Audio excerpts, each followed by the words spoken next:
That's another episode, Johnny Electro Man, back with another vehicle. Blah.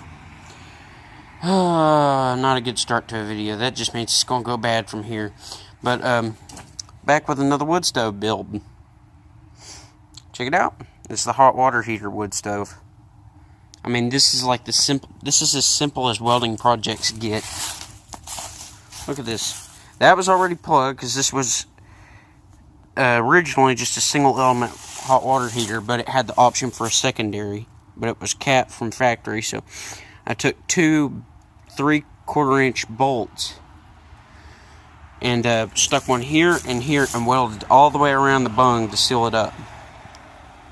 And then I took a piece of sheet metal, which you can tell by how rough that looks. I mean, just look at that. So what I did, as you can tell, it's running right now. I'm getting extremely hot. Right around here, I rolled the edges, or just rolled the whole piece, sized it to fit that stovepipe, welded the ends, which is right there. That's the seam. I welded it.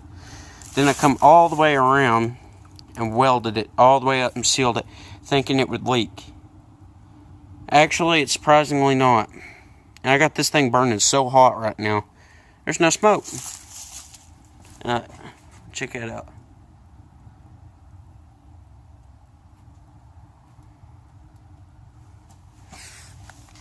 Oh God, that's hot. That's hot. That's hot.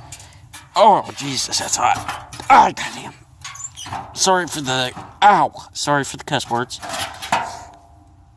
That's supposed to prevent you from getting burnt. It's not doing its job. That burnt. Alright. I think what the problem is that come off of an old slag hammer. Slag chipping hammer with a brush on it. And it was reused, and somebody welded the ends on it, and it wasn't supposed to be. It was supposed to just make friction fit contact. That's what helps prevent it from actually conducting heat through the handle.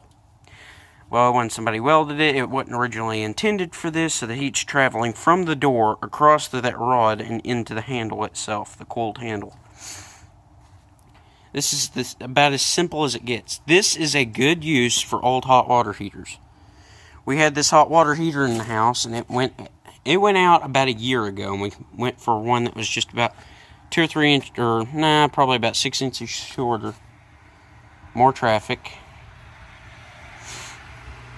Anyhow, we went for one that was like 6 inches shorter and probably about $100 cheaper. But anyhow, what I did, I just cut out a square metal out of the side of the hot water heater, took a old cabinet hinge, welded it on there. It's booger welded. This was just to mock it up as quick as possible, see how it works. Made a latch for it, which you already see me burn my hand on. This right here is how I control the airflow.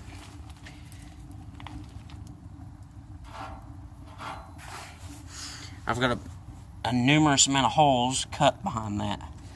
And all that does is it just closes it off to close the airflow up. And then, Ronson. There's a lighter. Oh yeah, that's the same lighter I started the fire with. Anyhow, I left the holes at the bottom for right now. I left them open.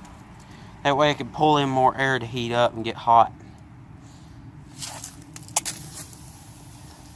Look at that. That's hot. It's got the Lindenfrost effect.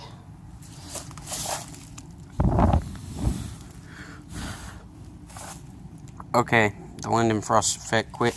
Okay, quick pointer. What the Lindenfrost effect is.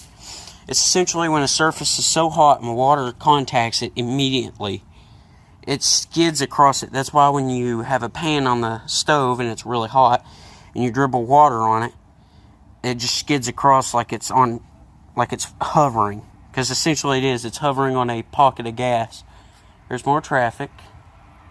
But it's essentially hovering on a pocket of gas, which allows it to move quickly. Because there's no friction in between it and the surface it's on. And there's a lot of traffic going by right now. Why? I don't know. We're out here in the country, so I don't see why there'd be a lot of traffic. And it just keeps coming. Okay, anyhow. I mocked it up for, I think this is like 5 or 6 inch stovepipe. So this is like the most standard. You can get this for $10 a dozen instead of something that's like 8 inch or 10 inch. I didn't want to go with anything that big because that'd be close to about the same diameter as the wood stove. And basically, how this works, you just kind of runs like a rocket stove if you run it with oil and carburate it. Kind of like if you drip it in at the right precise time, it burns like a rocket. It goes, but anyhow, it's designed for wood, but I could burn oil in it if I wanted to. I haven't got a rack put in there for the wood yet, so it's sitting on the bottom, burning on the bottom, which it's not meant to. That's why that's why my flue here is so high up, because it's actually designed to run about the same level as the door. So the rack for the wood's supposed to be an inch above that flue and an inch below the door, so there's about 2 inches apart. But I haven't got it made yet, so right now I'm just running it like this. It's hot. Alright, this is Johnny Electric Man, out.